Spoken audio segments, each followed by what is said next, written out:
드디어 그 이스라엘 백성들이 400년간의 이 노예살이를 끝내고 출애굽하는 상황입니다. 최종 목적지는 가나안 땅인데 하나님은 이스라엘을 애굽에서 가나안 땅으로 빠르게 올라갈 수 있는 그 빠른 길로 인도하지 않으시고 광야 길로 인도하시는 것을 봅니다. 그 이유는 애굽과 가나안 땅 사이에 블레셋 사람들의 땅이 있는데 그 사람들과 바로 전쟁을 치르기에는 이스라엘 백성들의 그 믿음과 여러 가지 훈련의 모습들이 준비되어 있지 않았기 때문에 전쟁을 두려워해서 애굽으로 돌아갈까 염려되었기 때문에 돌아서 가는 길은 먼 길인 홍해가 있는 광야 길로 인도하시는 것입니다. 그리고 결국에는 홍해를 건너게 되고요. 40년 광야 생활을 하게 되는데 백성들의 그 생각에는 왜 빠른 길을 지름길을 놔두고 왜 멀리 돌아가게 하시는가? 그냥 블레셋과의 전쟁에서 이기게 하시면 되지 않는가? 왜 홍해가 앞길을 가로막고 있는 막다른 곳으로 몰아내시는가? 광야의 고난의 길로 왜 인도하시는가? 왜 어려운 길로 몰아내어 삶을 낭비하게 하시는가 하는 그 의문을 충분히 가졌을 수도 있죠.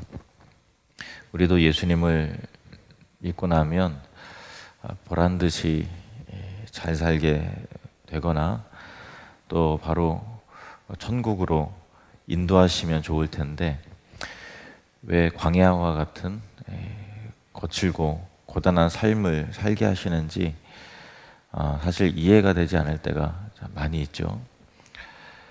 하나님은 때로 경제적인 큰 문제나 또 육체적인 질병과 같은 난관을 앞에 두시고 더 이상 앞으로 나가지 못하도록 또 그렇다고 뒤로 또 물러설 수도 없는 막다른 길로 우리를 인도하실 때가 있습니다. 하나님이 왜 그렇게 하시는지 하나님의 생각과 또 그 이유를 우리는 다 알 수가 없는데요. 분명한 것은 하나님의 생각과 계획이 우리의 생각보다 훨씬 더 높고 깊다라는 사실입니다. 이사야 55장 9절 말씀 함께 읽겠습니다. 시작. 이는 하늘이 땅보다 높음같이 내 길은 너희의 길보다 높으며 내 생각은 너희의 생각보다 높음이니라. 아멘. 그래서 하나님께서 인도하시는 길을 따라서 이스라엘은 광야의 삶을 살게 되고 또 여러 가지 우여곡절이 있었습니다만 결과적으로는 40년 광야의 삶을 마치고 드디어 약속의 땅인 가나안으로 인도하여 들이시는데 그들에게 지나온 광야의 삶을 살게 하신 이유에 대해서 하나님께서 모세를 통해 다음과 같이 말씀하시는 것을 봅니다. 신명기 8장 2절 3절 보시면 내 하나님 여호와께서 이 40년 동안에 내게 광야 길을 걷게 하신 것을 기억하라. 이는 너를 낮추시며 너를 시험하사 내 마음이 어떠한지 그 명령을 지키는지 지키지 않는지 알려 하심이라.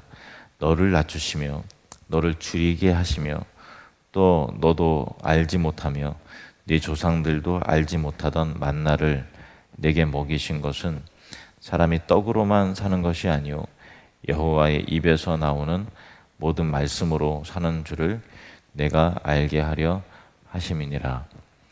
아멘.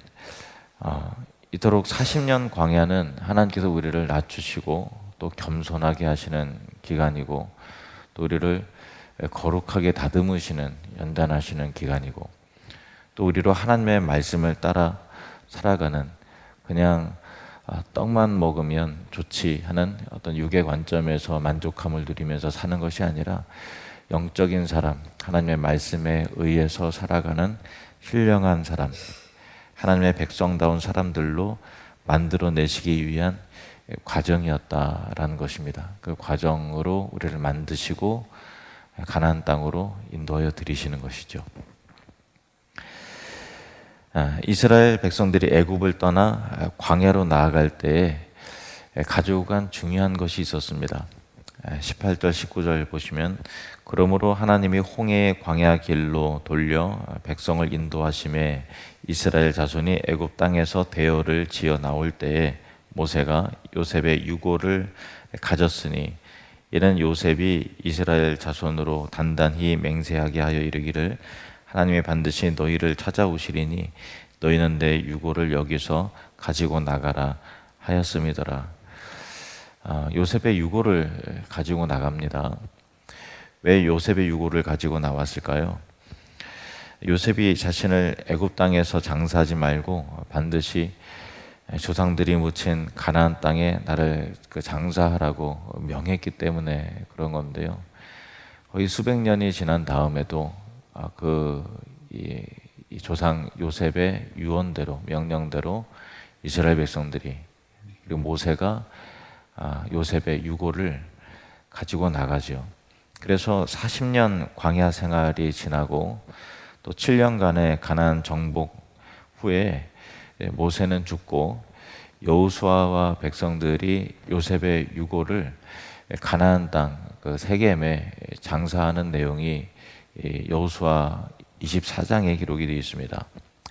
24장 32절 보시면 또 이스라엘 자손이 애굽에서 가져온 요셉의 뼈를 세겜에 장사하였으니 이곳은 야곱이 베크시타를 주고 세겜의 아버지 하몰의 자손들에게서 산 밭이라 그것이 요셉 자손의 기업이 되었더라.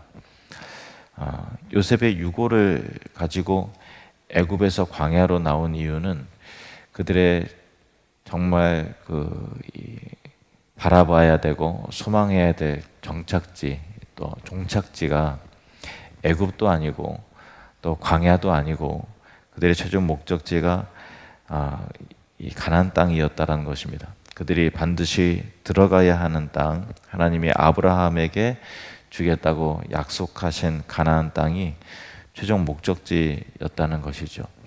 우리도 광야와 같은 거친 세상에서 살기도 하고 또 어떤 사람은 아직 애굽에서 죄와 또 향락과 마귀의 종처럼 살기도 하지만 결국 우리는 애굽에서 빠져나와서 광야의 삶을 지나서 이 세상의 삶을 지나서 하나님 나라에 들어가야 할 사람들이라는 것입니다. 우리의 종착지는 하늘의 본향인 것이죠.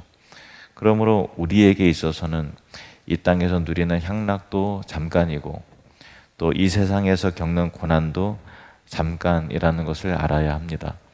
로마서 8장 18절 말씀 함께 읽겠습니다. 생각하건대 현재의 고난은 장차 우리에게 나타날 영광과 비교할 수 없도다. 아멘. 그러면 장차 얻을 영광을 위해 나아가는 것은 좋지만 그러나 광야의 길을 가다가 우리가 실족할 수도 있고 또 말 그대로 광야 동서남북도 잘 분간도 안 되는 그런 이 황량한 곳을 나아가다가 길을 잃거나 또 너무 힘들어서 포기하면 어떡하나 하는 염려도 될 수 있겠죠. 그러나 하나님은 우리를 홀로 광야의 길에 몰아넣으시는 야박한 하나님이 아니시라는 것입니다. 하나님이 이 광야의 그 고독한 자리에 그 고난의 길에 우리와 함께 하신다는 사실입니다. 그래서 본문 20절에서 22절에 이렇게 기록이 되어 있습니다.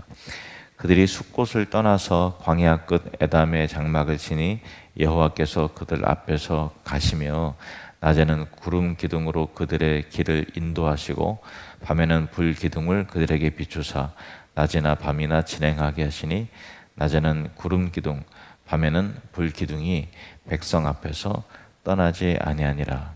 아멘.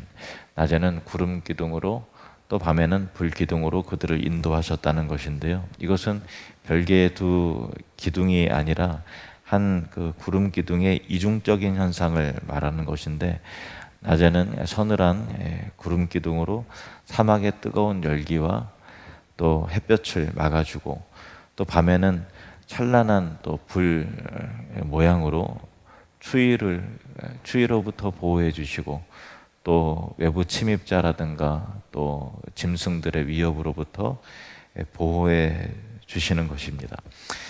이것을 자연현상으로 뭐라고 설명할 수도 없는 이 특별한 현상을 통해서 이스라엘 백성들은 그들 중에 또 그들 가운데 또 그들과 함께 하셔서 인도하시는 하나님의 임재를 날마다 또 낮이건 밤이건 항시 하나님의 임재를 느끼고 경험하고 확인할 수 있었다라는 것입니다. 구름과 불은 하나님의 영광과 임재의 표상이죠. 그리고 이 기둥이 백성들의 나아갈 길을 제시하시는 것입니다. 구름 기둥이 멈춰서면 백성들도 멈췄고 또 그 기둥이 다시 떠올라서 앞서 나아가면 백성들도 그 구름 기둥을 따라 나아가는 것입니다. 이것은 신약의 시대에 우리에게 보내주신 성령과 같은 것입니다. 우리 안에 계신 성령께서도 우리가 어디 있든지 우리와 함께 하시고 우리를 적으로부터 환경으로부터 또 죄로부터 보호하여 지켜주시고 또 우리가 방향을 잃지 않도록 인도하십니다. 우리는 하나님의 인도하심을 따라 광야로 나온 자들이죠. 때로는 참 인생 가운데 고난과 역경이 있고 또 어려움이 있지만 반드시 광야의 과정을 통해서만 만들어지는 거룩함과 영광스러운 내용이 있다는 사실을 꼭 기억하시길 바랍니다. 그리고 하나님은 절대로 우리를 광야에 홀로 두지 않으십니다. 구름 기둥과 불 기둥으로 인도하시고 함께 하심의 증거를 확실하게 보여주시는 우리와 함께 하시는 하나님이심을 믿습니다. 7월에 성령의 인도하심을 받고 성령을 따라 행하는 믿음의 사람들이 다 되시기를 주님의 이름으로 축복합니다.